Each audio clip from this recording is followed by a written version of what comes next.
17 October সন্ধ্যা 6 ঘটিকায় Panisagar town হলে অনুষ্ঠিত হয় পানিসাগর নগর পঞ্চায়েত এবং তথ্য ও সংস্কৃতি দপ্তরের যৌথ উদ্যোগে পানিসাগর মহকুমা ভিত্তিক সুর সম্রাট কুমার শচীন দেববর্মনের জন্মজয়ন্তী উদযাপন উপলক্ষে শ্রদ্ধাঞ্জলি অনুষ্ঠান। প্রদীপ প্রজ্বলনের মাধ্যমে অনুষ্ঠানের শুভ সূচনা করেন পানিসাগর নগর পঞ্চায়েতের ভাইস চেয়ারম্যান ধনঞ্জয় দেবনাথ। তৎসঙ্গে উপস্থিত ছিলেন পানিসাগর নগর পঞ্চায়েতের কাউন্সিলর বাসুদেব দাস, পানিসাগর সাংস্কৃতিক উপদেষ্টা কমিটির সদস্য রাহুল দাস, সাংস্কৃতিক উপদেষ্টা কমিটির সদস্যা মৌসুমী দেবনাথ, বিশিষ্ট সমাজসেবী বিবেকানন্দ দাস ও অনন্ত দাস, বিশিষ্ট সমাজসেবিকা অনিমা রায় সহ অন্যান্য বিশিষ্টজনেরা। উদ্বোধনী সঙ্গীত পরিবেশন করেন পানিসাগর কালচারাল সেলের শিল্পীবৃন্দ। স্বাগত আলোচনা রাখেন সাংস্কৃতিক উপদেষ্টা কমিটির সদস্য রাহুল দাস।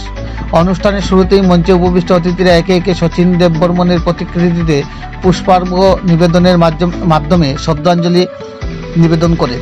উক্ত শ্রদ্ধাঞ্জলি অনুষ্ঠানকে প্রাণবন্ত করে তুলতে উপস্থিত সাংস্কৃতিক প্রিয় শিল্পীবৃন্দরা কুমার শচীন দেববর্মনের সঙ্গীত মূর্ছনায় উপস্থিত অতিথি সহ দর্শক শ্রোতাদের আপ্লুত করে তোলে। মঞ্চে উপস্থিত অতিথিরা কুমার শচীন দেববর্মনের জীবনাদর্শ নিয়ে বিস্তারিত আলোচনা করেন।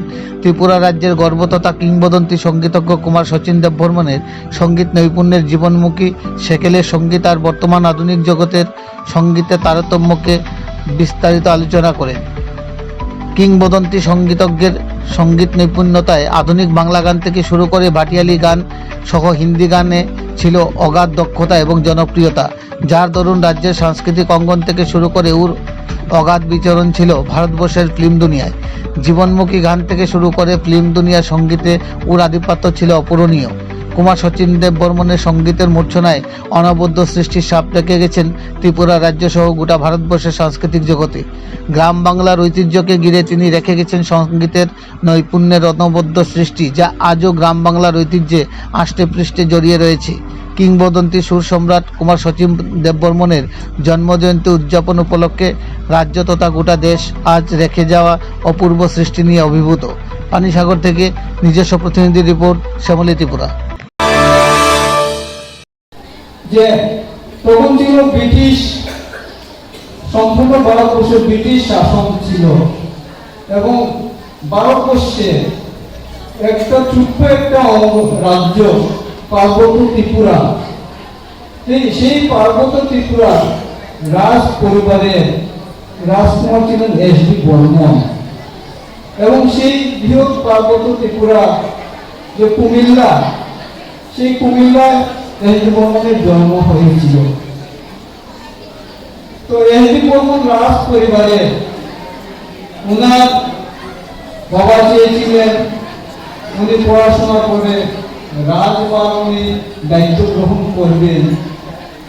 উনি যখন সঙ্গীতের দিকে এগিয়ে যাচ্ছেন, উনি পশ্চিমবঙ্গের কলিকাতা ছিলেন, তো উনি যখন সঙ্গীতের দিকে পা বাড়ালেন, ওনার বাবা সেখানে গেলেন, গিয়ে উনাকে ল কলেজে ভর্তি করলেন, যে ল করে উনি ব্যারিস্টার হয়ে ত্রিপুরাতে ফিরে আসবেন এবং রাজকার্য সামলাবেন। কিন্তু ওনার বাবা ফিরে আসার পর উনি আবার সেই সঙ্গীত জগতে ফিরে গেলেন। পৃথিবীর মধ্যে আজ পর্যন্ত এমন কোনো ইতিহাস নেই যে রাজ পরিবারের কোন রাজকুমার তার রাজকার্য অর্থাৎ শাসন ব্যবস্থা ফেলে রেখে সে সঙ্গীতের দিকে এগিয়ে গেছে।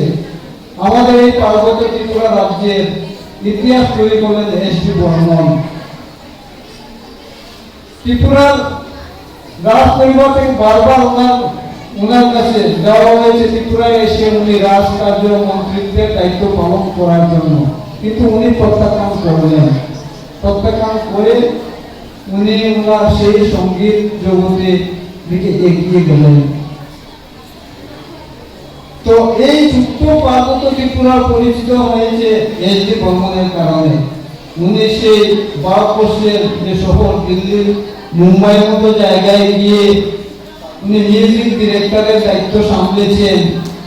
উনি ত্রিপুরা রাজ্যের নাম উজ্জ্বল করেছেন এবং উনার ছেলে আর.ডি. বর্মন সঙ্গীতের দিকে এগিয়ে গেল, উনিও মিউজিক ডিরেক্টর।